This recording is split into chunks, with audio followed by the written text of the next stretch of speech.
بسم اللہ الرحمن الرحیم۔ محترم ناظرین السلام علیکم۔ یہودی کو رسول خدا صلی اللہ علیہ وسلم سے چند دینار قرض واپس لینا تھا۔ ایک دن آپ راستے میں جا رہے تھے کہ وہ یہودی آپ کے پاس آیا اور اس نے کہا، جب تک آپ میرا قرض واپس نہیں کریں گے اس وقت تک میں آپ کو یہاں سے نہیں جانے دوں گا۔ نبی کریم صلی اللہ علیہ وسلم نے فرمایا، اس وقت ادائیگی کرنے کے لیے میرے پاس کچھ بھی نہیں ہے۔ یہودی نے کہا، جب تک آپ میرا قرض واپس نہیں دیں گے میں آپ کو یہاں سے جانے نہیں دوں گا۔ آپ نے فرمایا، اگر یہ بات ہے تو میں تیرے ساتھ یہیں بیٹھ جاتا ہوں۔ یہ کہہ کر آپ اس کے ساتھ بیٹھ گئے۔ جیسے جیسے وقت گزرتا گیا آپ کے صحابہ وہاں جمع ہوتے گئے۔ جب انہوں نے یہودی کو یہ سجارت دیکھی تو انہوں نے اس کو سزا دینے کا ارادہ کیا۔ آپ نے انہیں ہر طرح کی تکنات سے روک دیا اور فرمایا کہ تم دور چلے جاؤ۔ حکم رسول کی طرح صحابہ دور چلے گئے۔ سورج لمحہ لمحہ گرم ہو رہا تھا اور اس کی تپش سے آپ کو اذیت پہنچ رہی تھی، یہاں تک کہ آپ کے چہرے عطر سے پسینہ بہنے لگا۔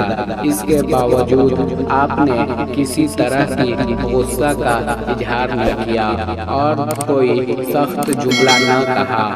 آپ سارا دن وہیں بیٹھے رہے اور ظہر، عصر اور مغرب اور عشاء کی نماز بھی وہیں پڑھی۔ پھر رات چھا گئی، آپ رات بھی وہیں بسر کی اور فجر کی نماز بھی وہیں پڑھی۔ صحابہ یہودی کو ڈرانے دھمکانے لگے۔ آپ نے فرمایا، تم اس طرح کیسے سلوک کر رہے ہو؟ صحابہ نے کہا، یا رسول اللہ، اس کی یہ ضرورت کی آپ کو یرغم بنا کر اپنے پاس بیٹھا لیا۔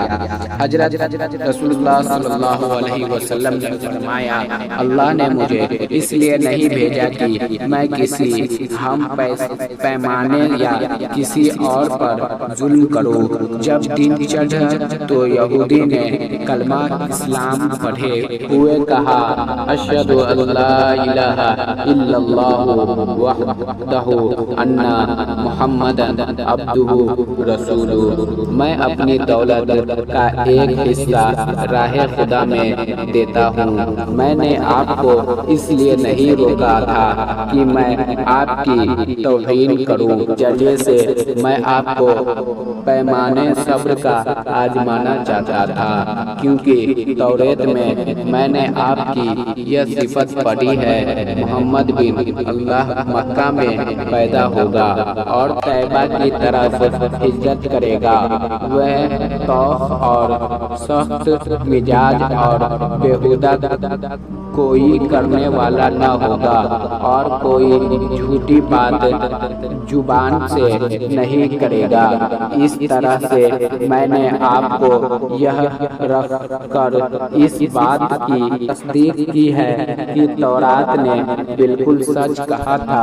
رسول اکرم صلی اللہ علیہ وسلم بس ہوئے رسالت ہونے کے 9 سال بعد تک خفیہ طور پر دعوت اسلام دیتے رہے۔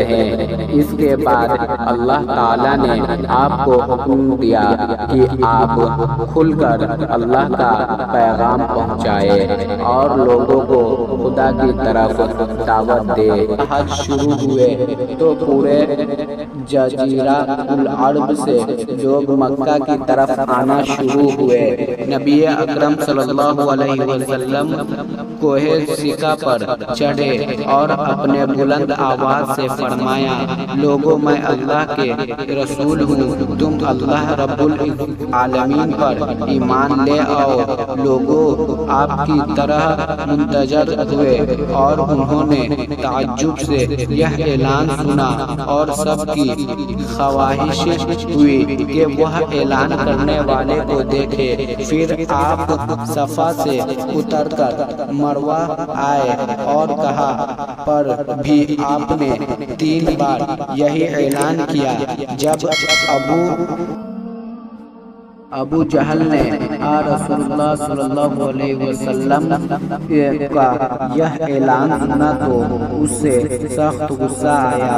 اس نے زمین سے ایک پتھر اٹھایا اور آپ کی پیشانی پر مارا، جس سے آپ کی پیشانی زخمی ہو گئی، خون بہنے لگا اور آپ کا پورا چہرہ لہولہان ہو گیا۔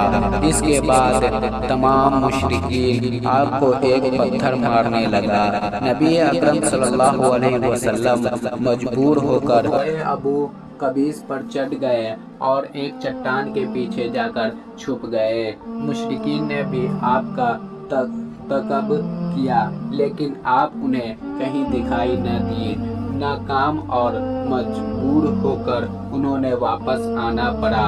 اسے اسنا ایک شخص نے حضرت علی رضی اللہ تعالیٰ عنہ کو اس واقعہ کو اطلاع دی اور کہا کہ میرا خیال یہ ہے کہ محمد مر جا چکے ہیں، نعوذ باللہ۔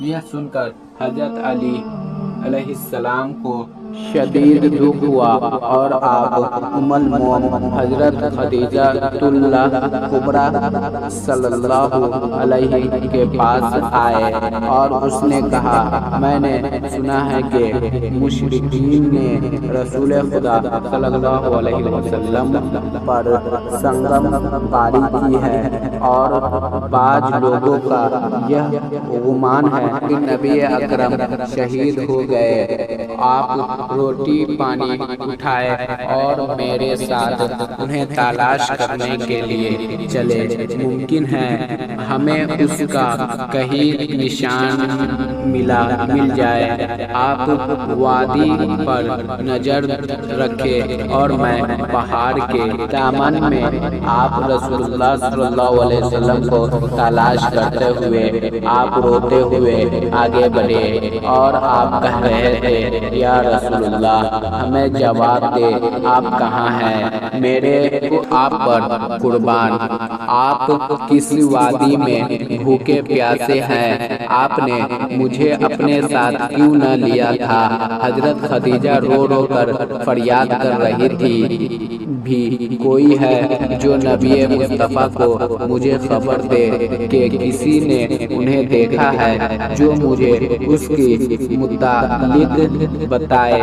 اسے وقت ریل امین رسول اللہ صلی اللہ علیہ وسلم پر نازل ہوئے، اس کے پیچھے ملائکہ کی بہت سے صفیں تھی۔